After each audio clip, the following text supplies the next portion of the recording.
दोस्तों नमस्कार। Super woman मानवी कहानी में आपका हार्दिक स्वागत है। आप देख रहे हैं सुकून एफएम चैनल। अगर आपने अभी तक सब्सक्राइब नहीं किया है तो जल्दी से सब्सक्राइब कर लें। वीडियो को लाइक करें, शेयर करें और कमेंट जरूर करें। आज एपिसोड नंबर 17 सुपर वुमन में आपका एक बार मैं मनदीप फिर से स्वागत करता हूं। चलिए शुरू करते हैं कहानी। जैस्मिन सिन्हा ने मानवी को द्वंद्व युद्ध के लिए बुला लिया था और उसके बाद मानवी ने उसको हरा दिया और वो लोग उनके घर पर भी आए हुए थे। तभी रोहित की बात सुनकर बलदेव ने घबराते हुए कहा, क्या क्या हुआ? मानवी और मोहिनी को क्या हुआ? बलदेव शेखावत डर और आश्चर्य से खड़े हो गए थे और अगर ये और किसी के बारे में होता तो बलदेव ने अपने नौकर को भावुक रवैये से फटकार दिया होता। लेकिन बलदेव ने रोहित को इतना दुखी और चिंतित आज तक कभी नहीं देखा था। यहाँ तक कि अगर उसने सोचने के लिए सिर्फ अपने बट का इस्तेमाल किया होता तो वो जानता कि बहुत कुछ बड़ा बलदेव के दिल में मानवी का स्थान इम्पोर्टेंट हो गया था। वो उसे कुछ भी नहीं होने दे सकता था। मोहिनी अभिमानी थी लेकिन फिर भी मजबूत थी और उसे चोट नहीं पहुंचाई जा सकती थी। क्या दोनों बहनों के बीच क्लेश बढ़ गया है? परिणाम कुछ बड़ा हो गया है। रोहित ने अपनी पूरी बात बताते हुए कहा, हाइनेस, आज पहली बार किसी ऐसे व्यक्ति से भिड़ी जिसने उसे चैलेंज किया। उन्हें द्वंद्व युद्ध के लिए इनवाइट किया गया। शेखावत परिवार का जितना हो सके उतना अपमान किया था। पहले तो मिस क्रोधित हो गई थी। उन्होंने चैलेंज एक्सेप्ट कर लिया। हालांकि वो जीत गई। फिर भी फर्स्ट मिस इस बात से नाराज है कि कोई शेखावत परिवार पर इस तरह अपमान कर रहा था और वो इसका दोषी खुद को ही ठहरा रही है। मिस के पास पर्याप्त ताकत है, इसलिए वो सेकंड मिस के साथ पागलों की तरह प्रैक्टिस कर रही हैं।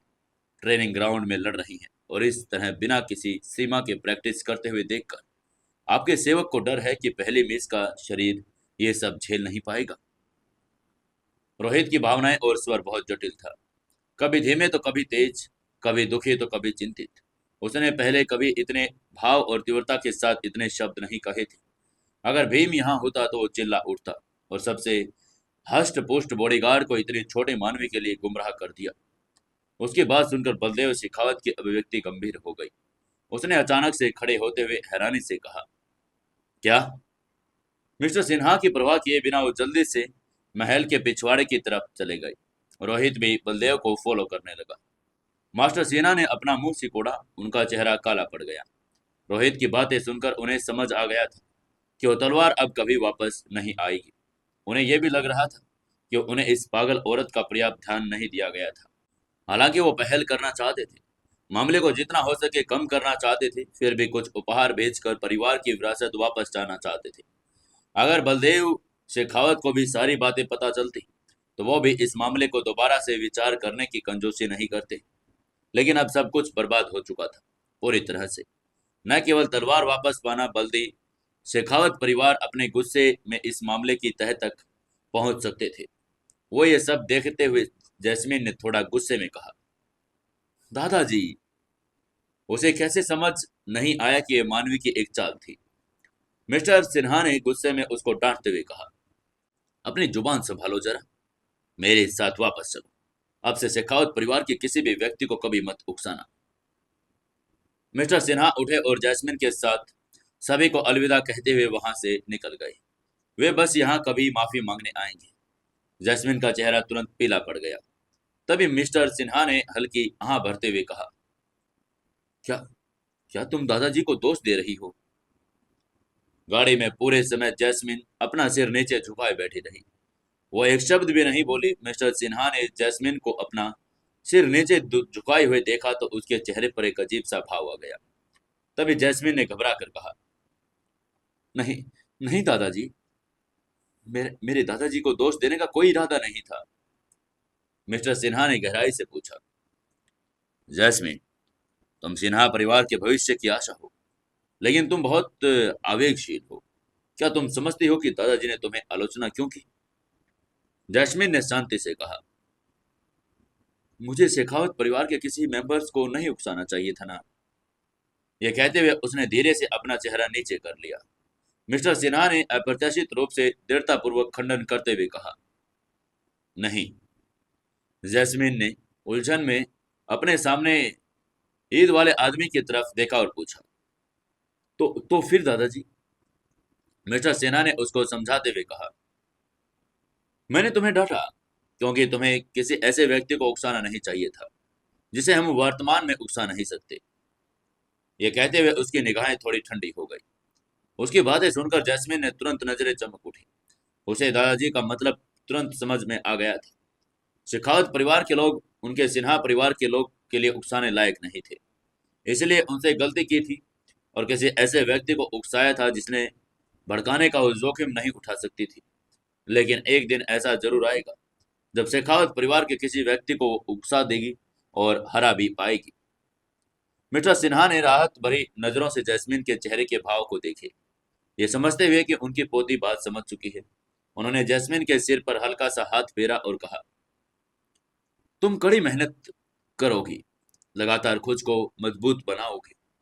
मुझसे आगे निकलना होगा तुम्हें, और वो दिन जरूर आएगा जब हम चुनौती भी देंगे और हराएंगे भी। जैस्मिन ने गंभीरता से सिर हिलाया, अपने संकल्प को स्ट्रॉन्ग करते हुए। हाँ हाँ दादाजी, मैं जरूर करके दिखाऊंगी। एक दिन जरूर आएगा जब हम उस बेवकूफ मानवी और शेखावत परिवार के सीने पर कदम रखेंगे। उस विशाल लक्ष्य के बारे में सोचते हुए जैस्मिन के चेहरे पर सारा खून उमड़ पड़ा। मिस्टर सिन्हा ने अपनी आंखें बंद कर ली। उनके होठ के कोने से एक ठंडी मुस्कान की झलक उभरी। दिल्ली निश्चित रूप से गुलाबी झंडों को हमेशा के लिए लहराने नहीं देगा। इस समय उधर शेखावत परिवार का पिछला प्रांगण ट्रेनिंग ग्राउंड के दृश्य में बलदेव शेखावत को डरा दिया। उनकी दो पोतियां आत्महत्या करने पर उतारू लग रही थी क्योंकि उन्होंने लड़ने के लिए जादू छोड़ा। आसमान में धूल उड़ रही थी और एक कोने में उनके रुकने का रास्ता बिगाड़ दिया था। बलदेव ने मन ही मन में सोचा, अरे अगर ये दोनों घायल हो गए तो ये बहुत विनाशकारी होगा। इसीलिए बलदेव ने जल्दी से कहा, रुक जाओ, अभी के अभी रुक जाओ। उसने कभी नहीं सोचा था कि ये दोनों आत्मघाती बच्चे इस तरीके से काम करेंगे। उसकी आवाज सुनते ही मानवी और मोहिनी रुक गई। एक मत होकर बलदेव शेखावत की तरफ देखने लगी। उनको जब मिस्टर सिन्हा दिखाई नहीं दिया तो उन दोनों के मन में एक विचार आया, वाह, ये अच्छा था, वो बूढ़ा यहाँ नहीं है। तभी मोहिनी ने खुश होते हुए कहा, ओह दादाजी, क्या मिस्टर सिन्हा चले गए? बलदेव ने शौक होते हुए कहा, क्या? बलदेव शेखावत पहले तो स्तब्ध था, फिर उसका मुंह खुला का खुला रह गया। स्वाभाविक रूप से वो कोई मामूली इंसान नहीं था। उसने मोहिनी की बातों और मानवी के ठंडे भाव से तुरंत सब कुछ समझ लिया था। जैसे ही उसको समझ आया कि वैसे ही बलदेव शेखावत ने हंसते हुए कहा, अरे वाह, तुम लोग बड़े शरारती हो। और फिर वो रोहित की तरफ मुड़ा और जो उसके पीछे खड़ा था उसने रोहित की तरफ देखते हुए कहा, रोहित, मैंने नहीं सोचा था कि तुम भी इनके साथ मिलकर ऐसा करोगे। रोहित ने फिर अपना भाव बदला और दोषपूर्ण कहता, मुझ पर फर्स्ट मिस ने दबाव डाला था हाइनेस। बेशक बलदेव शेखावत मानवी को दोष नहीं देने वाला था, लेकिन रोहित को नहीं पता था कि वह तुरंत उसे दोष देगा। तभी मोहिनी ने गुस्से में कहा, दादाजी, वो बूढ़ा आदमी सचमुच बहुत बेशर्म है। स्पष्ट रूप से इसलिए था क्योंकि जैस्मिन ने हमारे परिवार का अपमान किया, तभी तो बड़ी बहन द्वंद्व युद्ध के लिए सहमत हुई, और ये भी उसने ही शर्त लगाई थी। बलदेव शेखावत एक धूर्त बूढ़े लोमड़ी की तरह मुस्कुराते हुए मन ही मन में बोला, मुझे उम्मीद है कि यही हुआ होगा। फिर उसने सिर हिलाते हुए कहा, चलो अच्छा है, वो पहले से जा चुका है। तलवार कहाँ है? मुझे भी वो तलवार दिखाओ एक बार। उसकी बात सुनकर मोहिनी दौड़कर उसके बगल में आकर जादुई तलवार उठाते हुए बोली, तलवार यहाँ है दादाजी। बलदेव शेखावत ने तलवार को देखते हुए कहा, अच्छी तलवार है, जैसा कि उम्मीद थी, बहुत अच्छी तलवार। उसने तलवार की प्रशंसा की। मोहिनी ने गर्व से कहा, बड़ी बहन ने मुझे ये दे दिया है। बलदेव शेखावत ने बड़बड़ाते हुए कहा, क्या? जादूगर होते हुए तुम तलवार का क्या करोगी? इतने ऊंचे इसे ऊंचे लोगों को लेने दो। फिर उसने तलवार पकड़ ली और जाने नहीं दिया। भीम ने होठ सिकोड़ दिए। उसको पता चल गया था कि सबसे बेशर्म इंसान तो ये बूढ़ा है। तभी मोहिनी ने चिल्लाते हुए कहा, ओह, ये बड़ी बहन ने मुझे गिफ्ट में दिया है, मैं इसे किसी और को नहीं देना चाहती। ये कहते उसने बलदेव के हाथ से तलवार छीनना चाही, लेकिन बलदेव ने सिर हिलाते हुए कहा, देखो, एक जादूगर के रूप में तुम तलवार का उपयोग कैसे करोगी, इसलिए तुम्हें देनी पड़ेगी। बूढ़ा आदमी बलदेव उस पर वाक्यांश पर अड़ा रहा था। मानवी ने दोनों झगड़ते हुए देखा, खुश हुई और फिर अंत में कहा, ठीक है मोहिनी, बाद में तुम्हें कुछ अच्छी चीज गिफ्ट में दूंगी जो तुम उपयोग कर सकती हो। तुम्हें ये दादाजी को देनी चाहिए। ये सुनने के बाद मोहिनी ने तलवार पकड़े हुए संतुष्ट बलदेव को देखकर मुंह बनाया और अनिच्छा से कहा, ठीक है दादाजी। जादुई तलवारें बहुत दुर्लभ होती हैं। बलदेव ने इस अग्नि जादुई तलवार को गर्व से गले लगा लिया। वो इसे अपने अनुयायी को इनाम में देने की तैयारी कर रहा था। इन दोनों बहनों के रिश्ते को देखकर अब उसका मन भी खुश था। जो अभी अभी अच्छा था, शहर में भी सबसे ज्यादा मीठा, और ये जादुई तलवार भी मिल गई थी। जादुई तलवारें बहुत दुर्लभ और कीमती होती थी। एक बार उन्होंने सिन्हा परिवार से अचेतन बच्चे का भाग्य छीन लिया, इससे अच्छा हथियार पाकर। कुछ दिनों बाद सनराइज इंस्टीट्यूट में फिर से कक्षा शुरू हो चुकी थी। जब मोहिनी और मानवी एक साथ गाड़ी में सवार होकर इंस्टीट्यूट में प्रवेश करी तो लोगों की आंखें लगभग जमीन पर गिर गई। आग और पानी की तरह असंगत दो बहनें वास्तव में एक साथ दिखाई दे रही थी। इन दो खूबसूरत आकृतियों ने स्वाभाविक रूप से सबका ध्यान आकर्षित कर लिया था। दरअसल जैसे ही वो स्कूल में जंगल से गुजरे और उनकी मुलाकात नर सुअर से हुई, मानवी और मोहिनी को रोकने वाला ये कुलीन युवक था। अगर उसके चेहरे पर इतनी बेरुखी और अजीबोगरीब भाव न होते, तो उसकी बेतरतीब निगाहें न होती, तो उसे एक हैंडसम लड़का कहा जा सकता था। इस समय वो बिना किसी रोक टोक के मानवी को घूर रहा था। तभी मानवी ने युवक की तरफ देखते हुए कठोर स्वर में पूछा, तुम क्या कर रहे हो यहाँ? क्या तुम्हें कोई परेशानी है? पीले रंग वाले युवक ने विनम्रता से झुककर अभिवादन करते हुए कहा, सुप्रभात मिस ब्यूटीज। ये कहते हुए उसने एक ऐसी मुस्कान दी जो उसे मोहक लगी। मोहिनी का मुंह फड़क उठा। बनावटी रूप से मिलनसार युवक को देखकर उसे थूकने की इच्छा हो रही थी। मानवी ने अपनी भौहें चढ़ाई। इस व्यक्ति का उसे हल्का सा आभास हुआ। ऐसा लग रहा था मानवी ने पहले उसे परेशान किया हो और बहुत जोर से पीछा किया हो।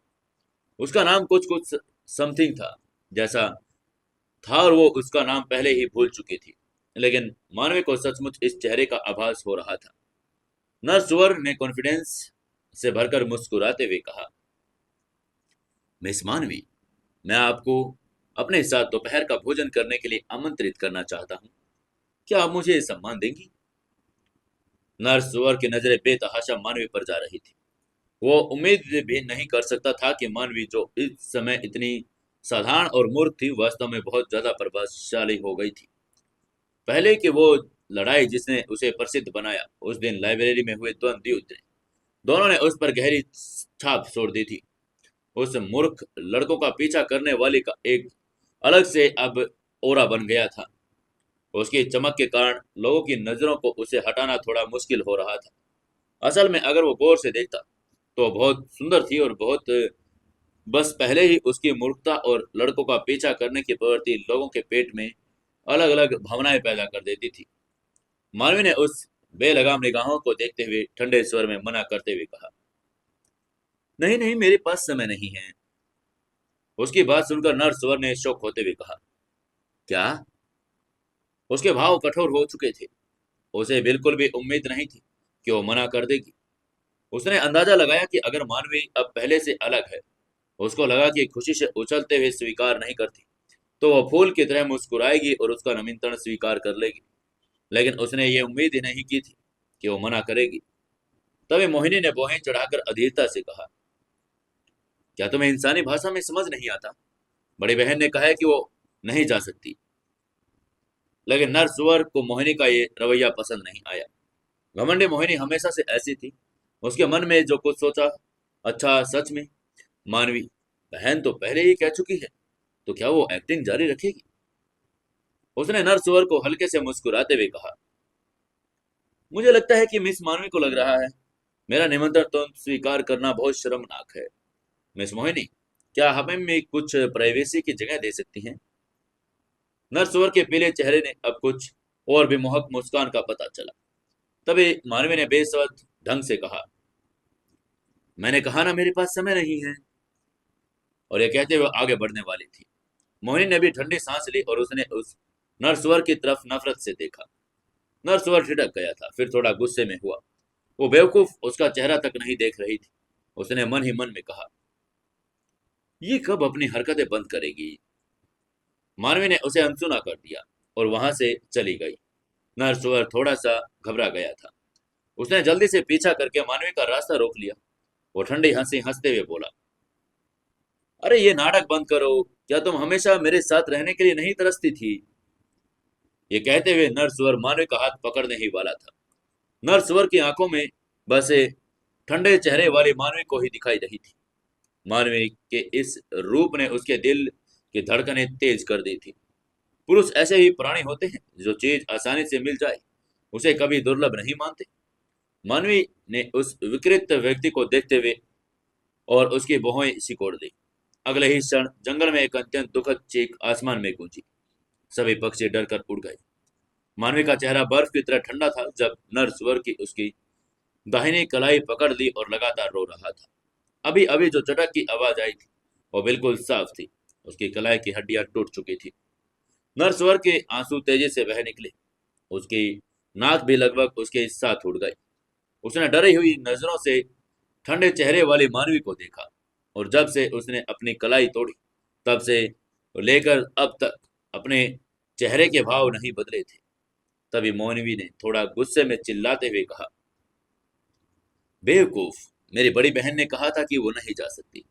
अगर तुमने ऐसा फिर से किया तो मैं तुम्हारा दूसरा हाथ भी तोड़ दूंगी। शुरुआत में मोहिनी ने अपनी ऊर्जा लगाने का कोई हाथ नहीं बढ़ाया था, लेकिन अब लगता था कि उसकी जरूरत भी नहीं है। नरसुवर के आंसू अभी भी हिंसक रूप से बह रहे थे। उसने हकलाते हुए कहा, तुम तुमने मेरा मेरा हाथ। तभी मानवी ने शांति में कहा, अगर तुम्हें अभी कोई मरहम वाला नहीं मिला तो तुम्हारा हाथ चला जाएगा। मानवी की शांत आवाज मौत के देवता की तरह शांत थी। नरसुवर को ऐसा लग रहा था जैसे वो किसी स्वप्न से जा गया हो। वह जंगल में भाग रहा था और उसे उसे इस बात की नफरत हो रही थी कि उसके माता पिता ने उसे केवल दो ही पैर दिए। नरसुवर एक उदाहरण था। इसके बाद मानवी का कैंपस जीवन बहुत सुचारू रूप से चलने लगा था। फिर कोई आत्ममुग्ध तथाकथित सुंदर लड़का उसे परेशान करने नहीं आया।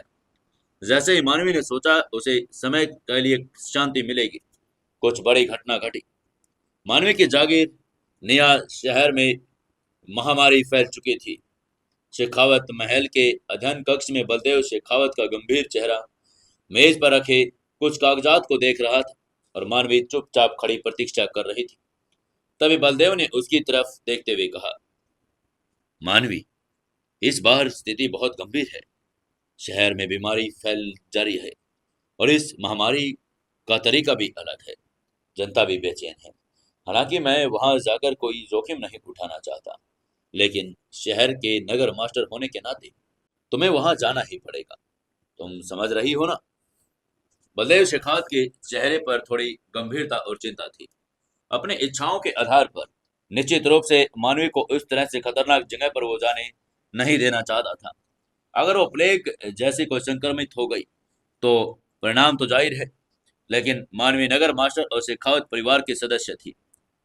तभी मानवी ने गंभीरता से पूछा, मैं समझ गई दादाजी, हम कब जाएंगे। बलदेव ने उसकी बात का जवाब देते हुए कहा, अपने कमरे में वापस जाओ और डेटा देखो। आज रात हम वहां जाएंगे। प्रकाश मंदिर ने भी तुम्हारी सहायता के लिए लोगों को भेजा है। मुझे आशा है कि तुम इस महामारी पर नियंत्रण पालोगी। कल राजधानी से आपदा राहत सामग्री भेजी जाएगी। तुम आज रात सबसे पहले निकलोगे। मानवी ने डेटा प्राप्त करने के बाद बलदेव शेखावत को सांत्वना देते हुए कहा, मैं समझ गई दादाजी, आपको चिंता करने की जरूरत नहीं। मुझे कुछ भी नहीं होगा। बलदेव शेखावत ने चिंतित होकर कहा, तुम्हें बहुत ज्यादा सावधान रहना होगा। सुरक्षित लौटना ही होगा तुम्हें। समझ रही हो ना मानवी। मानवी ने कहा, जी दादाजी, बिल्कुल। इस समय एक बहुत बड़ा विस्फोट हुआ जिसने दोनों ने सुना। बलदेव शेखावत अचानक उठ खड़े हुए, एकदम हैरान, क्योंकि आवाज महल के अंदर से आ रही थी और ऐसा लग रहा था ये शंकर का घर था। मानवी ने भी खिड़की के बाहर शक से देखा। काला धुआं उठ रहा था। ऐसा लग रहा था जैसे वहां कुछ फट गया हो, लेकिन मानवी को गहरा जादू महसूस हुआ। हवा में लहरें, जाहिर था यह विस्फोट जादू से हुआ था। तभी एक नौकर ने चिल्लाते हुए कहा, साहब, साहब बहुत बुरा हुआ है। विनोद और शंकर आपस में लड़ रहे हैं। विनोद शंकर को मारना चाहता है। उसने दरवाजा खटखटाए बिना ही अचानक धक्का देकर खोल दिया था। सब जानते थे कि शंकर बलदेव शेखावत का दाहिना हाथ था और विनोद एक कीमती थी। दोनों में से किसी को भी नुकसान पहुंचा हो तो उसने जैसे छोटे किरदार तो सामना ही नहीं कर पाएंगे। वहीं उसकी बात सुनकर उसके भाव बदल गए। उसने अपने मन ही मन में कहा, क्या सेकंड मास्टर फर्स्ट मास्टर को मारना चाहते हैं? मानवी के चेहरे के भाव बदल चुके थे। बिना कुछ कहे वो जल्दी से अध्ययन कक्ष से बाहर निकली, शंकर के घर की तरफ भागी। बलदेव शेखावत भी पीछे पीछे जा रहे थे। शंकर निश्चित रूप से जादूगर संत विनोद का मुकाबला नहीं कर सकता था। मानवी को कुछ समझ नहीं आ रहा था कि आखिरकार चल क्या रहा था। मानवी तेजी से शंकर के घर के सामने पहुंच गई तो सामने का नजारा देखकर वो चौंक गई थी। वहां घर का बस नाम ही बचा था। शंकर की प्रयोगशाला शयन कक्ष पहले ही जमींदोजर हो चुके थे, खंडर बन चुके थे। व्हाइट एम्परर मानवी के सिर पर लपका और उसके बाल खींचे। ये दृश्य देखकर उसकी आंखें चौड़ी हो गई।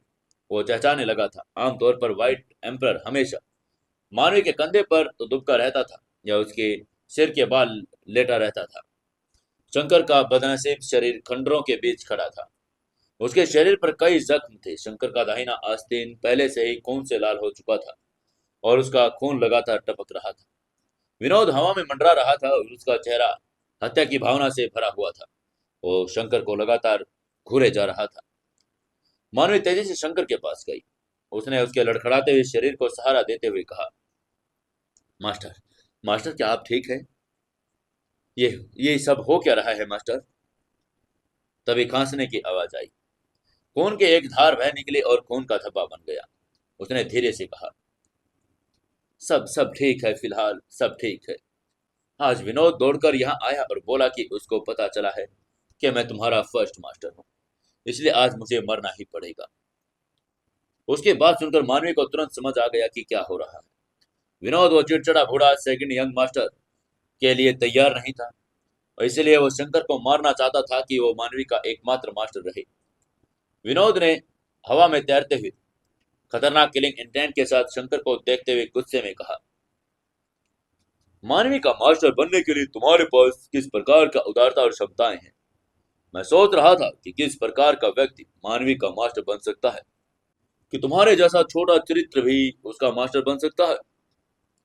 शंकर ने अपने मन में उमड़ते खून और गुस्से को दबाते हुए कहा, हाँ, हाँ, मुझे भी लगता था कि मैं इसके लायक नहीं हूं। विनोद की आंखों में एक ठंडी रोशनी चमक आई। उसने आगे बढ़ते हुए कहा, तो फिर ठीक है, अब तुम्हें मर जाना चाहिए। तभी मानवी शंकर के सामने आकर खड़ी हो गई। विनोद से गुस्से में बोली, रुको, शंकर मास्टर मेरे मास्टर हैं। उनकी मदद और देखभाल की जगह कोई नहीं ले सकता। तभी विनोद ने मानवी की तरफ देखते हुए उदासी से कहा, जो कुछ वो सिखा सकता है मैं भी सिखा सकता हूँ, और जो कुछ वो नहीं भी सिखा सकता मैं वो भी सिखा सकता हूँ। तुम्हारा मास्टर बनने के लिए उसके पास क्या योग्यताएं हैं? उसे आज मरना ही होगा। विनोद इतना भावुक होकर दहाड़ा कि उसका चेहरा पहले ही लाल हो चुका था।